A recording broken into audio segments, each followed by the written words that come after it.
মন্ত্রী মহোদয় কয়েকটি কথা বললেন, আমার মনে হয় সেগুলোর একটু জবাব দেওয়া দরকার। উনি বলেছেন যে যে নির্বাচন করেছে বিএনপি একতরফা ভাবে।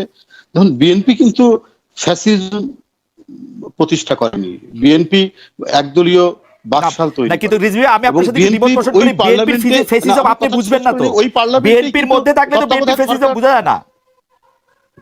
না না, বিএনপির ফ্যাসিজম আপনারা বিএনপিতে 2001 সালে বিএনপি যা করেছে সেই সময় তো আমরা রিপোর্টার, আমরা মাঠে গিয়ে দেখেছি 2001 সালে বিএনপি কি করেছে। 2002, 3, 4, 5, 6 আমরা তো কিছুটা বিবেক আমরা আছে। আমরা বিএনপি করি বলেই যে একেবারে বিএনপি অন্যায় করে যাবে আর সেটাকে আমরা সমর্থন করে দেবো তা তো নয়, তা তো নয়। আপনার যে কোনো সময় যে কোনো রেজিমেই আপনার ঘটনা ঘটতে পারে, নানা ধরনের ঘটনা ঘটতে পারে। তার জন্য সেই শাসনকাল যে দায়ী থাকবে এমন তো কোনো কথা নয়। আমেরিকাতে 9/11 হয়েছে বলে কি আমেরিকার লোকজন কি সেই সময় বুশ সরকার তাকে কি দায়ী করে? 2004 সালে অগাস্ট মাসে গ্রেনেড হামলার পরে সংসদে বলা হয়েছে যে এই হামলা করেছে আওয়ামী লীগ নিজে থেকে। এই যে 10-12 বছরের মধ্যে ইলিয়াস আলী নাই হয়ে গেছে, সাইফুল ইসলাম হিরু সে এমপি ছিল, সে নাই হয়ে গেছে। আপনার চৌধুরী আলম নির্বাচিত কাউন্সিলর, সে নাই হয়ে গেছে। আপনার একজন পরিবেশবাদী, তার স্বামীকে তুলে নিয়ে যাওয়া হয়েছে। এই ধরনের অসংখ্য আপনার হিউম্যান রাইটস অ্যাক্টিভিস্ট, রাজনীতিবিদ, সাংবাদিক গুম হয়েছে, এত কিছু ঘটনা হয়েছে। তো এটা কোন রেজিম? এটা কি বিএনপির আমলে হয়েছে? এটা কি বিএনপির এর আগে যখন ক্ষমতায় ছিল তখন এই জিনিসগুলো হয়েছে? এখন যে সরকারের সময় হচ্ছে, এটা কোন রেজিম? আপনার 100 ফিট একটা মিছিল কেটে পড়ে আপনার সেখানে পুলিশ গুলি চালায়, সেখানে লাঠি চার্জ করে এবং ভয়ঙ্কর ভাবে। এবং আমি আজ থেকে 3-4 দিন আগে সেইখানটা গিয়ে লাঠি চার্জের মুখোমুখি হলাম। আপনি কি এই পরিসংখ্যানটি জানেন যে পলিটিক্যাল ভায়োলেন্স, আমি একটু ছোট্ট পরিসংখ্যান বলি, পলিটিক্যাল ভায়োলেন্স। আমার কথাটা শেষ করে নেই। জি জি, আমি আপনাকে কথাটা শেষ করে নেই। এটা হলো যে বিএনপি আন্দোলন করতে পারে না। ভাই, ফ্যাসিজমের মধ্যে তো আন্দোলন, জীবন নিয়ে বেঁচে থাকাই তো মুশকিল। আপনার হিটলারকে সরাতে একদিক দিয়ে রাশিয়ান সৈন্যবাহিনী, একদিক দিয়ে আমেরিকান সৈন্যবাহিনী লেগেছে। আপনার এইভাবে মুসলিমকে উৎখাত করেছে। এগুলি বলা যায়, এগুলি খুবই ভালো রেটরিক। আমি একটু বলি, এগুলি খুবই ভালো রেটরিক। এই তুলনাগুলি খুবই রেটরিক, আসলে খুবই অলংকারিক তুলনা। কিন্তু রিজভী ভাই, আমি শুধু এটি বলি, আপনি কি এই পরিসংখ্যানটি দেখেছেন যে পলিটিক্যাল ভায়োলেন্স এখন সর্বনিম্ন পর্যায়ে আছে বাংলাদেশে? 47 বছর স্বাধীনতার মধ্যে গত 5 বছরে পলিটিক্যাল ভায়োলেন্স সর্বনিম্ন পর্যায়ে আছে। পুলিশের গুলির কথা বললেন, সাদ্দামের আমলে আপনি সাদ্দামের আমলে ইরাকে সর্বনিম্ন পর্যায়ে ছিল আপনার কি বলে সেখানে সন্ত্রাস এবং ভায়োলেন্স। গাদ্দাফির আমলে ওখানে কোনো ভায়োলেন্সই ছিল না। বাংলাদেশের তুলনায় আসি ডেমোক্রেটিক কান্ট্রি, তাহলে কি বলবো গণতান্ত্রিক শাসন ব্যবস্থা ছিল? আমরা বাংলাদেশের তুলনাতেই আসি, বাংলাদেশের লোকজন কি এখন, বাংলাদেশের লোকজন কি 5 বছর আগের থেকে আরেকটু বেশি নিশ্চিন্ত না? না, ভায়োলেন্স আপনার হরতাল নাই, অবরোধ নাই। পিলখানাতে যে ঘটনা ঘটেছে, যে ভায়োলেন্স হয়েছে, এত বড় ঘটনা কোন আমলে ঘটেছে? এটা তো এই আওয়ামী লীগের আমলে। আপনি যে ভায়োলেন্সের কথা বলছেন, শুনেন, নিষ্ঠুর নির্যাতন করে, মানুষকে অবদমিত করে, মানুষকে বুটের নিচে রেখে যে কবরের শান্তি বিরাজ করা হয়, সেটা হচ্ছে জিরো মানে কি ভায়োলেন্স ওটাকে বলে না। ওটাকে বলা হয় একটা অত্যাচারী, একটা কবরের শান্তি। তো সেই শান্তি এখন সেখানে বিরাজ করছে। আরেকটি আন্দোলনের কথা বলেছেন আমাদের মন্ত্রী মহোদয়, বলেছেন যে আন্দোলন করে তারা নামিয়েছে। আপনার কি বলে 69-এর নিশ্চয়ই মনে আছে, আপনার আওয়ামী লীগ কিছুই করতে পারেনি। মাওলানা ভাসানী সেই আন্দোলনের নেতৃত্ব দিয়ে মরহুম শেখ মুজিবুর রহমান সাহেবকে আপনার আগরতলা মামলা থেকে বের করেছেন। এটা ইতিহাস, এটা আমি বানিয়ে কথা বলছি। আগরতলা, এটা ইতিহাস। মাওলানা ভাসানী আগরতলা এবং ছাত্রলীগ। আচ্ছা আচ্ছা রিজভী ভাই, এই ইতিহাস ছাত্র সংগ্রাম পরিষদ করে সেই মাওলানা ভাসানীর নেতৃত্বের সংগ্রামে শামিল হয়েছে ছাত্ররা একত্রিত হয়ে, তখন হয়েছে। কিন্তু তারপরেও বলবো যে এখন যে রেজিম ছিল ওইটা ঔপনিবেশিক সময়। মাওলানা ভাসানী ঘোষণা দিয়েছেন তিনি পল্টন থেকে ইয়েতে যাবেন, কি বলে যে ক্যান্টনমেন্ট ঘেরাও করতে যাবেন মরহুম শেখ মুজিবুর রহমান সাহেবকে মুক্ত করার জন্য। সেই যাওয়ার পথটা পর্যন্ত ওই কি বলে যে আপনার সেই দিনের সামরিক শাসকরা দিয়েছে। সেই গণতন্ত্রটুকু, সেই রুদ্ধ গণতন্ত্রটুকু এখনো নাই। এত কি ভয়ঙ্কর অত্যাচারী এখন সময় যাচ্ছে এটা। আর ফ্যাসিবাদ কিন্তু সামরিক আইন দিয়ে আসে না, ফ্যাসিবাদ কিন্তু গণতন্ত্রের পথেই কিন্তু আপনার ফ্যাসিবাদ তৈরি হচ্ছে বিভিন্ন দেশে, রাজনৈতিক দলের মাধ্যমেই কিন্তু ফ্যাসিবাদ তৈরি হচ্ছে। সুতরাং এগুলো তো হচ্ছে আপনার মানে কথার কথা বলা হয়, কিন্তু বাস্তব চিত্র এখানে ভিন্ন। আপনারা বলছেন যে কি মত প্রকাশের স্বাধীনতা আছে, হ্যাঁ মত প্রকাশের স্বাধীনতা কি আছে, এবং এই মত প্রকাশের স্বাধীনতার বিনিময়ে কত খেসারত দিতে হয়েছে জানেন? 117টার মতো মামলা এবং এই মামলা বিভিন্ন ধরনের মামলার মধ্যে দিয়ে আজকে জড়িত করা হয়েছে। আমাদের তো এরশাদ বিরোধী আন্দোলন, আমরা রাজনীতিতে আসা হচ্ছে এরশাদ বিরোধী আন্দোলন।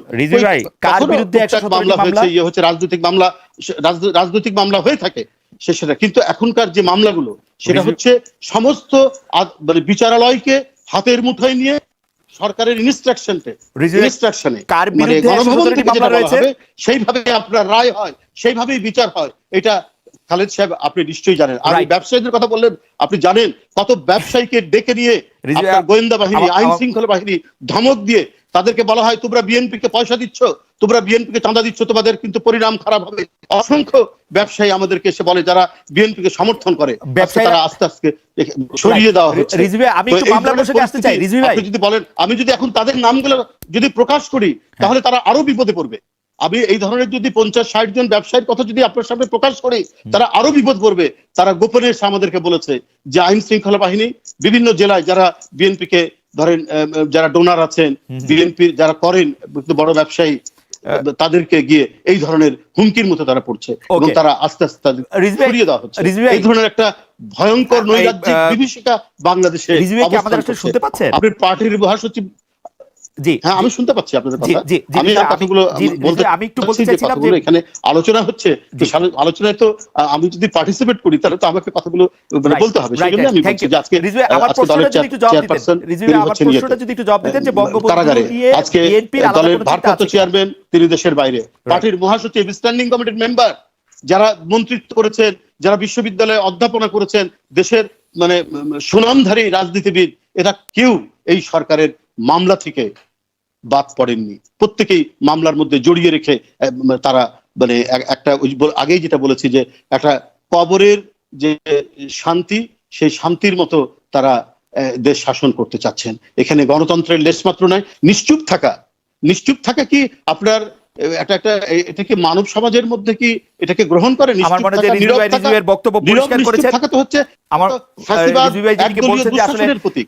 গণতন্ত্র মানে হচ্ছে আমি আমার কথা বলবো মুক্তভাবে, গণতন্ত্র মানে, এবং এই মুক্তভাবে বলতে গিয়ে আমি মামলার মধ্যে পড়বো না, আমি আইন শৃঙ্খলা বাহিনীর দ্বারা হয়রানির মধ্যে পড়বো না। এটাই তো হচ্ছে ডেমোক্রেসি। মানব সমাজ কথা বলতে চায়, মানব সমাজ অ্যানিমেল ফার্ম নয়। ওকে, আমি আজকের এই অনুষ্ঠানে আপনি আসবেন বলে, আপনারা আসবেন বলে আমি এক ধরনের জনমত বা এক ধরনের কথা প্রশ্ন আহ্বান করেছিলাম। আমার কাছে যেসব প্রশ্ন আসছে তাতে আওয়ামী লীগ সরকারকে অনেকে দায়ী করলো, যত অভিযোগ তা একরকম ভাবে বিএনপির উপরেই সেই দায়টা বর্তিয়েছে অনেকে। তার কারণ হচ্ছে বিএনপির অতীত কর্মকাণ্ড, তার কারণ হচ্ছে বর্তমানে যে বিএনপির একটি বিভাজনমূলক এবং বিভ্রান্তিমূলক অবস্থান। লোকে বলছেন, আমি মেসেঞ্জার, আমাকে খুন করবেন না, অবস্থানের কারণে লোকে অবিশ্বাস করছে যে এই দলটি দিয়ে আর কোনো কিছু হবে না, এই দলটি তাদের আশা আকাঙ্ক্ষার পরিবর্তন ঘটাবে না এবং দলটিকে সামনে নিয়ে সরকার পরিবর্তনের কোনো জায়গায় তারা যেতে চায় না। সব শেষে কি আমি এই উপসংহারে তারা আমাকে পৌঁছতে বলছেন যে বিএনপি এখন একটি জনবিচ্ছিন্ন বিবৃতিমুখর দল মাত্র। রিজভী, এর কোনোটি আমার মন্তব্য না, আমাকে ক্ষমা করবেন। আপনাকে একটু আপনার বক্তব্য একটু বলবেন প্লিজ। না, এটা ক্ষমার কিছু নাই। আপনি যে প্রশ্নগুলি এখানে উত্থাপন করেছেন, আমি মনে হয় যে উত্তরগুলো আপনারও জানা, তো তারপরেও আমি একটি রাজনৈতিক দলের সাথে যুক্ত আছি, আপনি যখন বলেছেন তো আমার একটু বলতেই হবে। সেটা হলো যে এখন যে রেজিম যেটা যাচ্ছে, এখন যে শাসনকালটা, এরকম শাসনকাল কি কোথাও ছিল? আজকে আপনি দেখবেন আলী রিয়াজ সাহেব, তিনি মার্কিন যুক্তরাষ্ট্রের একটি বিশ্ববিদ্যালয়ে পড়ান, তারপর আরো অনেকে বিদ্বজ্জন তারা লিখছেন, তারা বলছেন হাইব্রিড রেজিম বলছেন। তারপরে আর আমরা যেটা দেখছি সেটা তো মানে এর আগে কোনো কালই এই ধরনের পরিস্থিতি ছিল না, যে অভিযোগ আমাদের বিরুদ্ধে বলছেন আমরা কিছু করতে পারছি না, আমাদের বিরুদ্ধে নানা অভিযোগ। আমার মূল কথা হচ্ছে যে বিএনপির সঙ্গে জনগণ নাই, জনগণ বিএনপিকে আর পছন্দ করছে না।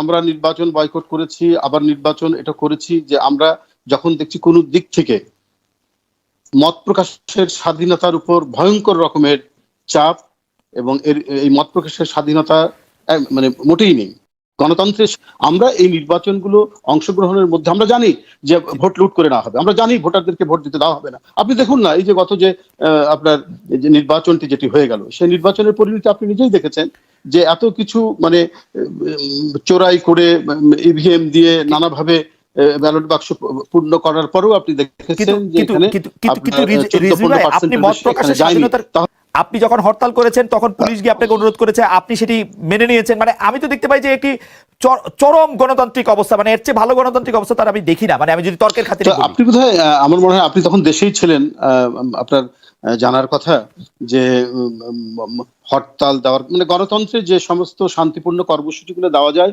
সেগুলো দেওয়ার সময় বা এটা পালন করার সময় অফিস ভেঙে নিয়ে যাওয়া হয়েছে, অফিস থেকে 154 জনকে নিয়ে যাওয়া হয়েছে।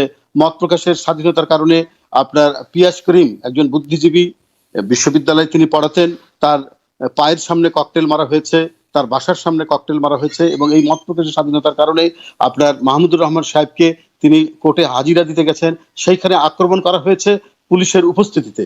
আর এইখানে আমরা বলি মিডিয়াও আসে এবং কতটুকু প্রচার হয় সেটা আপনারাও জানেন যে আসল কথা মূল কথাগুলো সেখানে প্রচার করা হয় না, দুই একটা লাইন সেখানে দেওয়া হয়। তবে একটা বিষয় যে হ্যাঁ, এখন সামাজিক গণমাধ্যম বলে একটি বিষয় দাঁড়িয়েছে, সেই সমস্ত জায়গাগুলোতে কথাগুলো বা বক্তব্য যেগুলো দেওয়া হয় সেগুলো আসে।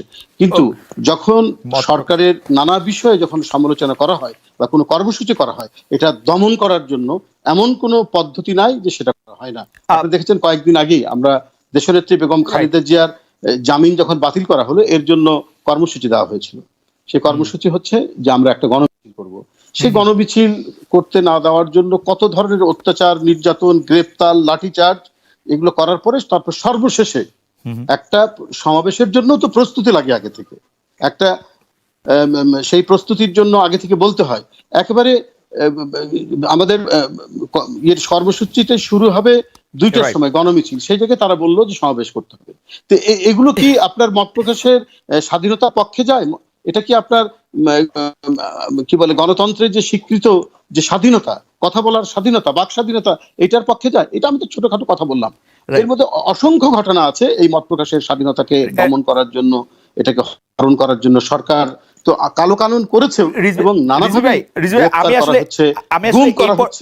আসলে এই পর্যায়ে আপনার কাছ থেকে একটু জানতে চাইবো যে ধরেন জনগণ এখন চায় যে বিএনপির নেতৃত্বে একটা গণ আন্দোলন গড়ে উঠুক এবং যেটিকে আপনি রেজিম বলছেন সেই রেজিমকে উৎখাত করুক, কিন্তু তারা কেন বিএনপিকে বিশ্বাস করবে? এখন তারা যেরকম আছে তার চেয়ে ভালো তারা বিএনপির আমলে থাকবে বা বিএনপির সময়ে থাকবে বা বিএনপির নেতৃত্বে থাকবে, তাদের বিশ্বাস করার কি কারণ আছে? আপনাদের সামনে কি আমি বলবো কি কর্মসূচি রয়েছে? সেই কারণটা পরিষ্কার হবে একটা সুষ্ঠু নির্বাচনের মাধ্যমে। এই মানে হুদা মার্কা যে নির্বাচন কমিশন, এই ধরনের কমিশনের মাধ্যমে নির্বাচন নয়, একটা সুষ্ঠু নির্বাচন, সেই নির্বাচনটা অনুষ্ঠিত হলেই বোঝা যাবে যে জনগণ আমাদেরকে বিশ্বাস করছে কিনা। বর্তমান রেজিমের চাইতে বিএনপির যে আমল, সেটা যে সে তার যে তুলনা করা, সেই তুলনা করার বিচারের ভারটা থাকবে তো জনগণের উপর, সেই বিচারের ভারটা জনগণের উপর তুলে দেয়। সেই জন্য একটা অবাধ সুষ্ঠু নির্বাচন দরকার। এই ধরনের যে জালিয়াতির যে নির্বাচনগুলো হচ্ছে, এই নির্বাচন থেকে সরে আসতে হবে এবং এই সরে আসতে গেলে একটা নিরপেক্ষ তত্ত্বাবধায়ক সরকার ব্যবস্থা বা নির্বাচন দরকার। যেটার জন্য আন্দোলন করেছিলেন আজকে যিনি প্রধানমন্ত্রী আছেন তিনি আন্দোলন করেছিলেন, ওই ব্যবস্থাটাই চালু করা হোক। এবং এই যে আপনার দলমন্য নির্বাচন কমিশন, আমি দলমন্য বলছি যে সরকারের প্রতি আনুগত্য করছে, এই ধরনের নির্বাচন কমিশন তাদেরকে পদত্যাগ করিয়ে নিরপেক্ষ লোকদের দেখুন, তারপরে জনগণের উপর আমরা ছেড়ে দিই যে জনগণ বিএনপিকে বিশ্বাস করছে কিনা, বিএনপিকে ভোট দিচ্ছে কিনা।